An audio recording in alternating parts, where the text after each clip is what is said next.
मुझे नहीं, हमारे बच्चे को बचाना और उसे इतना प्यार देना कि उसे महसूस ही ना हो कि माँ ना होने से कोई तकलीफ भी होती है। आज कैसी बहकी बहकी बातें कर रही हो तुम यार, किसी ड्रग की लत लगा ली है क्या तुमने? नहीं, मैं मजाक नहीं कर रही। आज पता नहीं क्यों ये बात दिमाग में आ गई। तुम्हें वादा करना होगा कि तुम मेरे बाद अपने आप को कुछ नहीं होने दोगे और हमारे बच्चे को। मिस्टर कमल, किसी के अचानक पुकारने से कमल की यादों ने उसे हकीकत की ओर धकेल दिया। सामने डॉक्टर शर्मा खड़े थे। डॉक्टर साहब, प्रतिमा अब कैसी है? कमल ने हड़बड़ाहट में सबसे पहला सवाल प्रतिमा के बारे में ही पूछा। मुबारक हो कमल, आपको बेटी हुई है। कमल की बात को अनसुना करते हुए डॉक्टर ने कमल के कंधे पर हाथ रखकर जबरदस्ती मुस्कुराते हुए कहा, वाह डॉक्टर साहब, आपने बहुत अच्छी खबर सुनाई। जानते हैं, मैं शर्त जीत गया। मैंने कहा था कि हमें पहले बेटी ही होगी, मगर प्रतिमा ही जिद पर अड़ी थी कि नहीं, पहले लड़का होगा। प्रतिमा खुश है ना हमारी बेटी को देखकर? मुझे ले चलिए उनके पास जल्दी से। कमल की खुशी संभाले नहीं संभल रही थी।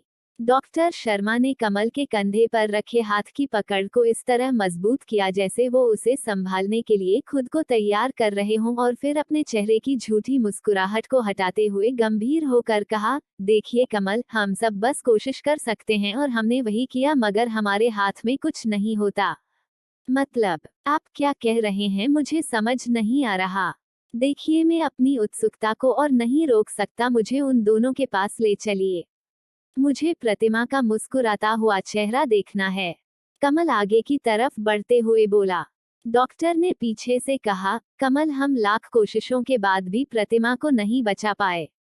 खून बहुत बह चुका था। बच्ची को तो बचा लिया, मगर प्रतिमा अपने दर्द से और लड़ नहीं पाई।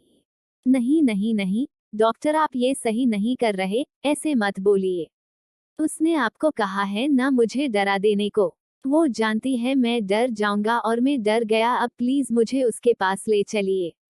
कमल अब अपने आप में नहीं था। कमल, खुद को संभालिए। आइए आपको आपकी बेटी से मिलवा दूं। डॉक्टर शर्मा कमल की हालत को अच्छे से समझ रहे थे। कमल अब मौन था, एकदम मौन, जैसे हजारों बेचैन लहरों को समेटे सागर मौन रहता है, जैसे भयावह काले बादलों को अपनी गोद में लिए हुए कई बार आसमान मौन हो जाता है। वैसे ही कमल मौन हो गया था, अपनी अथाह बेचैन वेदनाओं को समेटे हुए।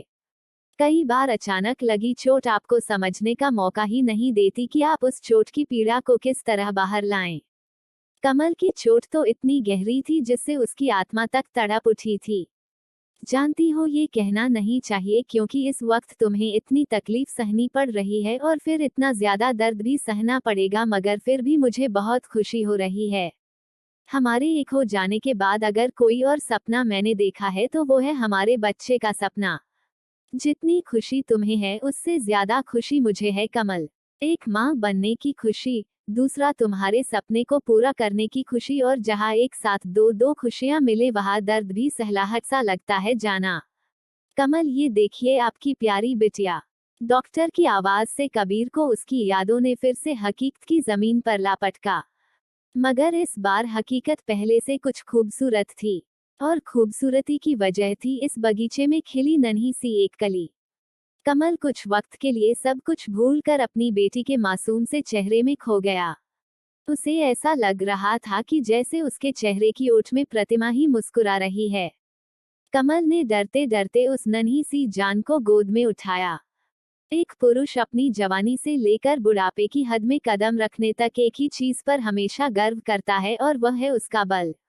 मगर जब वो अपने नवजात शिशु को गोद में उठा रहा होता है तो यही बल उसका सबसे बड़ा डर बन जाता है। उसे लगता है कहीं उसके सख्त हाथों से उसके बच्चे की नर्म त्वचा छिल ना जाए, कहीं उसके जोर से पकड़ने पर उस मासूम की कोई हड्डी टूट ना जाए, कहीं वो उसके हाथों से फिसलकर गिर ना पड़े। कमल को भी इस वक्त ऐसा ही डर महसूस हो रहा था। बड़ी सावधानी से बच्ची को उठाने के बाद वह कितनी देर तक उसे निहारता रहा। उसने मन ही मन प्रतिमा के वादे को याद करते हुए कहा कि वह जब तक इसके कदमों में वह वो सारी खुशियां नहीं रख देता जिसके बारे में ये सोचेगी, तब तक वह खुद को हर मुसीबत से बचा कर रखेगा। ये मेरी बेटी ही नहीं, प्रतिमा की अंतिम इच्छा भी है। वक्त अपनी रफ्तार में चलता रहा। कमल एक पिता और माँ दोनों का फर्ज अपनी औकात से ज्यादा बढ़कर निभाता रहा। इस बीच कई हितैषियों ने यह समझाने की कोशिश की कि अभी आधी से ज्यादा उम्र बाकी है, इसीलिए उसे दूसरा विवाह कर लेना चाहिए।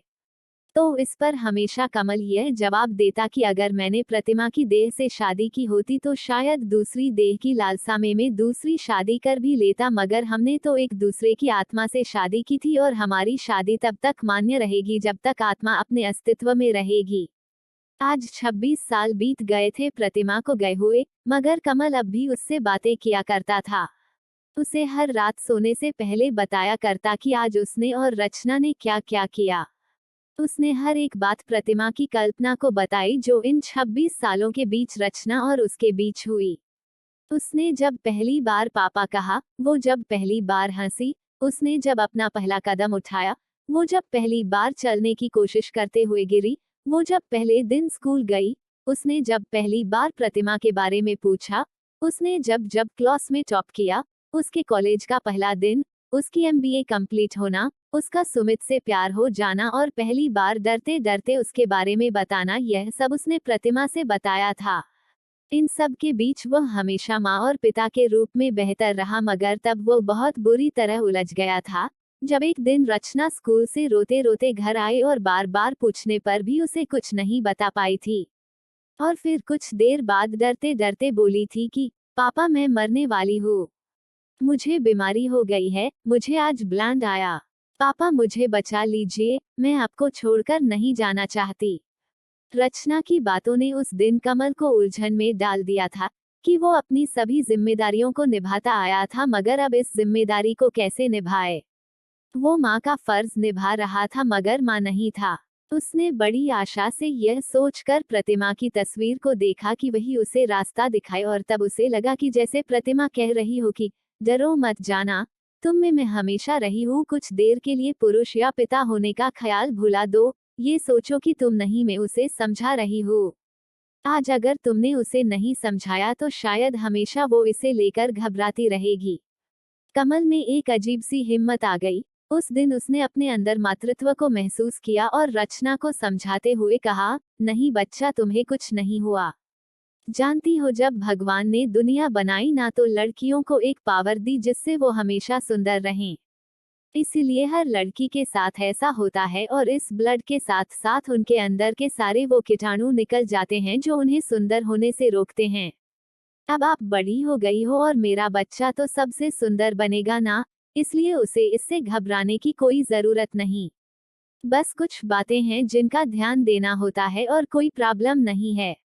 ये सभी लेडीज को होता है। हाँ एक बात याद रखना, जब उन कीटाणुओं को बाहर निकाला जाता है तो वो आपस में लड़ते हैं और उनकी लड़ाई से बॉडी में दर्द होता है, उससे घबराना नहीं। आपको कुचला कर दूंगा, उसे कैसे यूज करना है इसके लिए आपको मैं एक वीडियो दिखा दूंगा और आप उसे तब तब यूज करना जब जब ये प्रॉब्लम हो।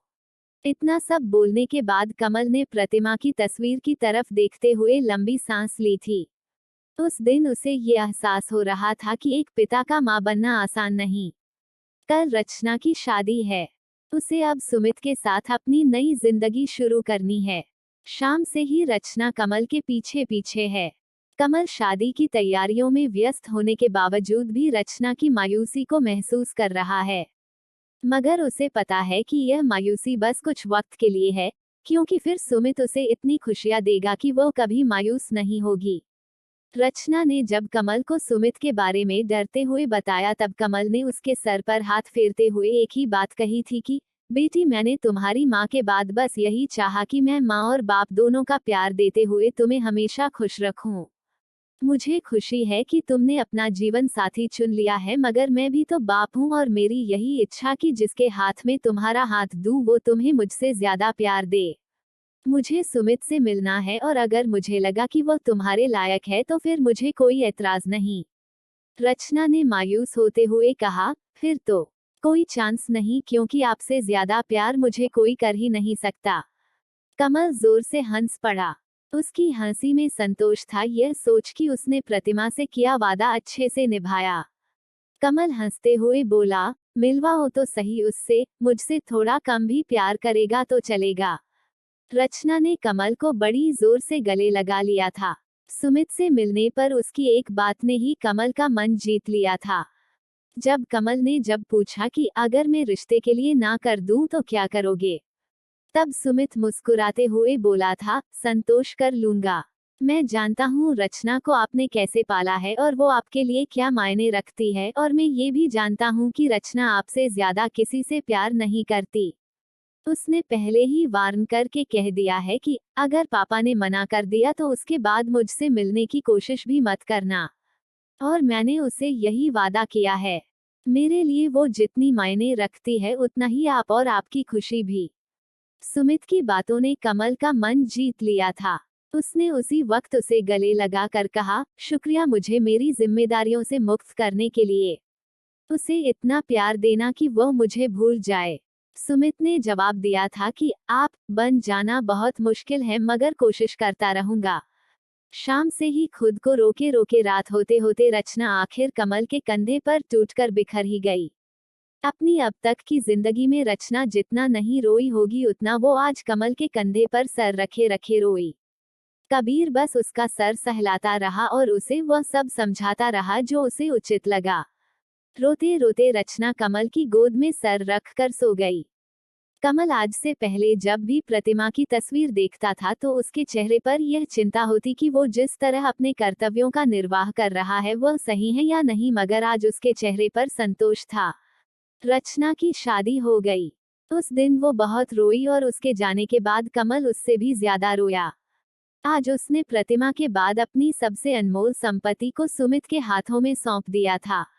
रचना की शादी को 6 महीने बीत गए थे। शादी के बाद पहली बार वो 10-12 दिनों के लिए कमल के पास रहने आई थी। इस बीच हनीमून, सुमित के घर के रस्म रिवाज, इन सब में ही व्यस्त रही थी रचना। रचना ने बताया कि वह बहुत खुश है। सुमित का परिवार बहुत अच्छा है और सुमित तो जैसे आपका ही क्लोन है। फिर हंसते हुए बोली, पर क्लोन तो क्लोन होता है ना पापा, ओरिजिनल की बात ही अलग है।